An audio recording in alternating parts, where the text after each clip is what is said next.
I'm Taylor Stewart. Welcome back to the Blue Wave Sports Show. We're here with the panel. We have Mike, Edward, Brooks, and Tyler. Let's get it started. First, let's talk about Oregon versus USC this week. What are you guys thinking? While they collect their thoughts, Taylor, I have to say, I'm going to go with USC in this game. You know, Oregon's undefeated right now. You know, they got all the media on them, all the attention on them. This is when I feel USC is really going to come up from underneath because, you know, USC in preseason was ranked #1, and I think they're going to really show a reason why. Right. You know, I mean, this is Oregon's real first test of the season, you know. Facing USC, they've always been a tough team. So this year, I mean, I think this is really when they're going to step it up and hand it to Oregon. Yeah, this is the first tough team that we've seen them play all year. So it'll be a real test to see if Oregon really is an elite team. Absolutely. Speaking of elite teams, let's go to Alabama versus LSU. What are you guys thinking about that matchup? Slugfest, that's what I'm thinking. Slugfest all the way. Come back to me. I can't even give my prediction right now. Well, I'm going to have to go with the home team. I like LSU. Death Valley is one of the hardest places to play. And I feel that the SEC is just kind of, they beat each up every week. So yeah. I'm going to go with Les Miles and LSU over Bama. Well, I actually have to concur with this fine fellow over here.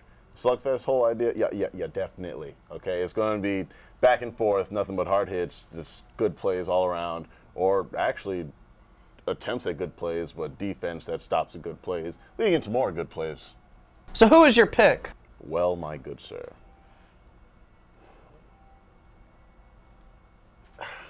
Well, while he ponders that, I mean, I just really want to, you know, add on to what Tyler was saying. It will be a shootout for sure, obviously. I mean, but I got to say, my pick in this has to be Alabama. Yeah. You know, always been a tough team. They've sent a lot of players to the NFL recently, so. I mean, keep in mind, LSU does have a lot to prove. You know, they're coming off Absolutely. that loss from UF. Yeah. That hurts. You know, they're at home, so that definitely plays a big role in it. You know, I'm going to have to go with Roll Tide, though. I'm thinking Alabama. I'm thinking they are just – not that it's going to be a close game. I mean, this could go to triple overtime or something, but I think Alabama's going to pull through. Absolutely. I'm seeing Alabama on that one. Alabama? I mean, yes, LSU is going to have the – you know, they have home field advantage, but they have the chip on their shoulder, something to prove. However, Alabama is the big stick in the room. Yeah, definitely. Okay, now let's turn to NFL. Let's start off with the Giants versus Steelers. Okay, first of all, the fact that there's a giant, I don't know, hurricane, that's affecting Sandy. things. Sandy, obviously, that's definitely affecting things. Last I remember, they have to go there and play the same day. That's a morale like breaker there. But if they could pull it through, then they're great. You know, so I want to see that game. I got to see that game. You know, I disagree with you. Not on the part where you say you want to see the game. I disagree with you to say it's going to mess up their morale. I think it's the opposite. I think they're going to spike it.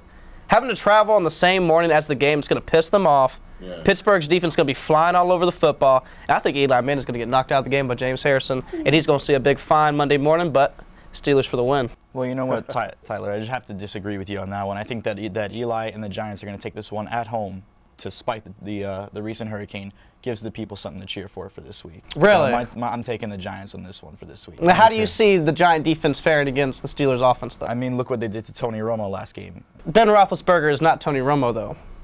As true as that is, their defense has been consistent with the takeovers, they've been returning, they've been what do you call it? They really have been taking advantage. Well, that too. They've been taking advantage of their turnovers, turning them into touchdowns. I mean, just the Steelers had a good game last week, but up until then, they were nothing to talk about. Yeah, you're only as good as your last week, though.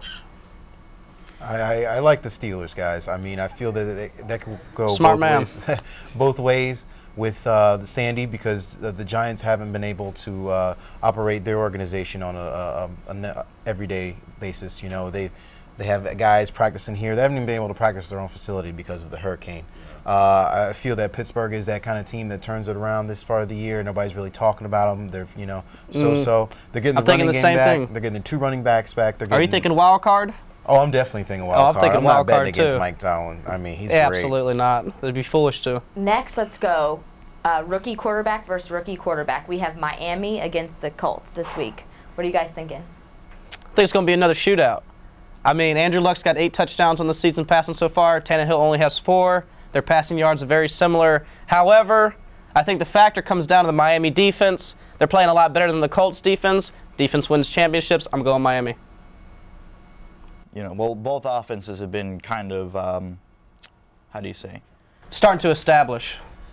Yes, exactly. Both teams are very young teams. They both have rookie quarterbacks, and that includes a lot of the run game. I really see Vic Ballard for the Colts opening up. You know, I see Reggie Bush getting a lot of yards, and I think the running backs are going to play a big factor in this game. Absolutely.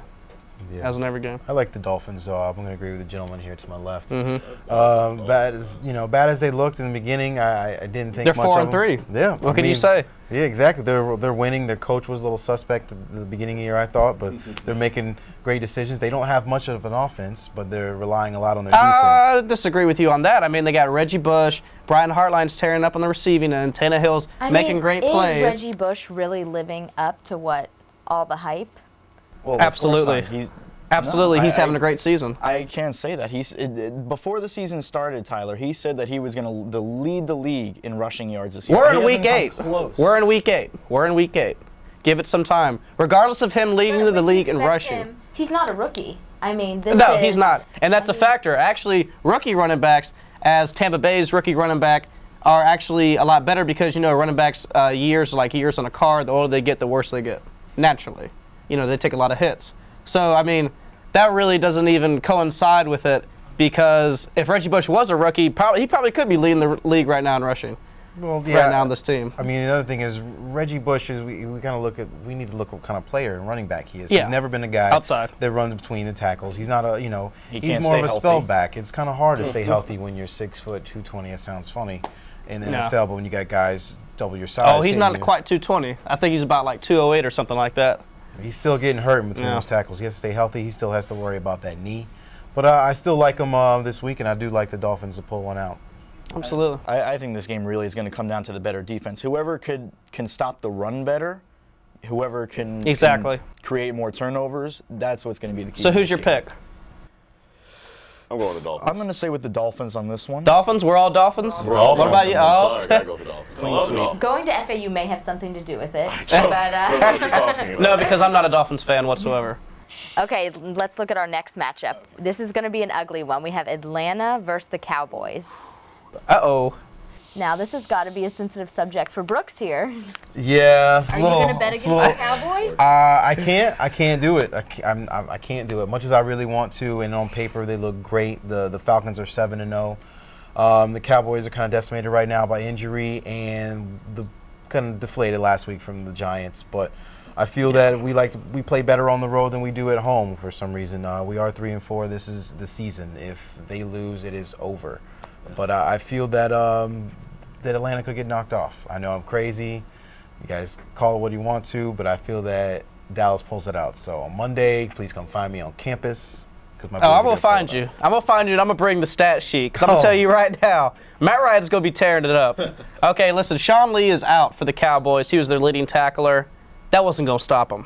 Like, this team, the Atlanta Falcons, they are perfect at every position. Wide receiver, tight end, Tony Gonzalez, you know, running backs, offensive line. They're putting up so many points. The Cowboys' defense simply is not going to put up with this. Now, the Cowboys' offense, I do believe, can make some noise, you know. And just like the Cowboys played the Ravens 2 weeks ago and everybody thought, oh, the Cowboys are going to get blown out by them, they actually made it a game, almost won. I think Cowboys could surprise some people and possibly upset them, but that's still not my pick. I'm going Atlanta. Yeah, I'm sorry about this, Brooks, but you know, we all know Tony Romo's having debatably one of the worst years he's ever seen in his career. He leads the league in interceptions. Leads the league in interceptions. I mean, what is he now, a 12-year veteran? This isn't good, you know. I mean, he came out this year. This was the year to prove to the league that the Cowboys were the team. It's his 6th year starting. We mentioned in the show earlier, we've been waiting for Tony It's his 6th year starting. 6th year. This is definitely the game for not just Tony Romo, not just the Cowboys defense, but the team as a whole. To Jason prove Garrett, too, the that coach. They are America's team. You know, he's on the hot seat. Jason Garrett, if he pulls this win, he may have a little bit of job security with Mr. Jerry Jones. However, I don't know, that seat's heating up if they lose again to hot Atlanta. Oh yeah, you know, Matt Ryan is he's nearly perfect at home in his records. The Falcons are just going to be too tough to beat tonight. And finally, we have Cam Newton versus RG3. This is going to be a good matchup for sure. What do you guys think? I got to go Redskins all the way because, as I stated earlier in the show, the Panthers' defense is miserable. Okay? Panthers' defense, they haven't stopped a nosebleed all year. They can't do anything. And, yes, Cam Newton, I do believe, is going to produce, but RG3 is also going to produce, and he's going to produce touchdowns while I believe, you know, that Panther offense will start to struggle when they get in the end zone. You know, and don't let me disregard the Redskins' defense. The Redskins' defense, you know, they've been pulling out wins, have they not? Have they not? They challenged Eli Manning and the Giants a week or two ago, and so I see Redskins all the way on this one. You know, I got to disagree with you. I mean, the Panthers, Cam Newton and that whole team, they've been looking for answers all year. You know, with a team with only one win this year, it's been a disaster for them this year. But you know what? I've seen the Cam of last year. I know what he's capable of. I think he's going to open up against this game against the Redskins. Forget about defense. This is going to be Forget about defense. Oh, like, whoever can score more touchdowns. Oh, that's true. But who's allowing those touchdowns? Exactly. Well, you got to think about it. Exactly. Yeah. Well, I'm gonna put a little suggestion box out there for everybody, and let's hear it. And Cam just needs to chill. I mean, yeah, I couldn't agree more. He's having a tough year. I understand that, and it looks like he's looking to blame it on people, but or the crocodile tears maybe.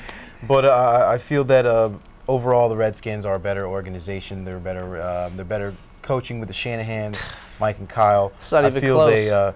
They're just going to be well prepared and much better against Carolina. Carolina is looking really bad right now, and they just look like they're pointing fingers at each other. So 1-6, they're going to have to blow up that team. Yeah. Who's your pick, Edward? Well, I'm going to have to also go with the Redskins on this one, simply because, like Mr. Brooks said, the organization of their team pitched against the relatively not so organized defense of the team. Like this guy over here said, Mr. Mike. All right, yes, he has pulled out before. You've had seen his potential, but just because of him, I'm not seeing him holding the entire team together. You know, so I'm going to have to go with the Redskins on this one. So it looks like I'm the lone wolf with the Panthers. What about you, Taylor? Wait. Taylor hasn't made her pick. I'm Redskins all the way. I think that Cam Newton is kind of I don't think their team morale is so great right now. I think the Redskins have a good thing going, and I just don't think that the Panther defense versus Redskin offense is going to be. I know who's featured on that Redskin offense, do you? Alfred Morris. Alfred Morris. FAU's own. FAU's own. Top 5 running back statistically this year. He was just Rookie of the Week for the NFL, so I mean. Oh, he's going to be more than that by the end of this year. He's going to be more than that. He's gonna be in talks, I think, for Rookie of the Year. Yeah, probably battling with his own quarterback for that. Well, so that is a dynamic young duo you have there, and I just don't think Carolina is going to be able to stop it. Well, I mean, that would be great. I mean, for sure, we all want to see Alfred Morris, the FAU, hometown guy, take the Rookie of the Year, but competing against his own teammate, his quarterback, Robert Griffin, and I don't think it's going to happen this year. Yeah, I think RG3 is going to get it, but I think he definitely is in the running, and he's making waves in the NFL. Well, that is all for our panel this week. Thank you for tuning in, and we'll see you next week on the Blue Wave Sports Show.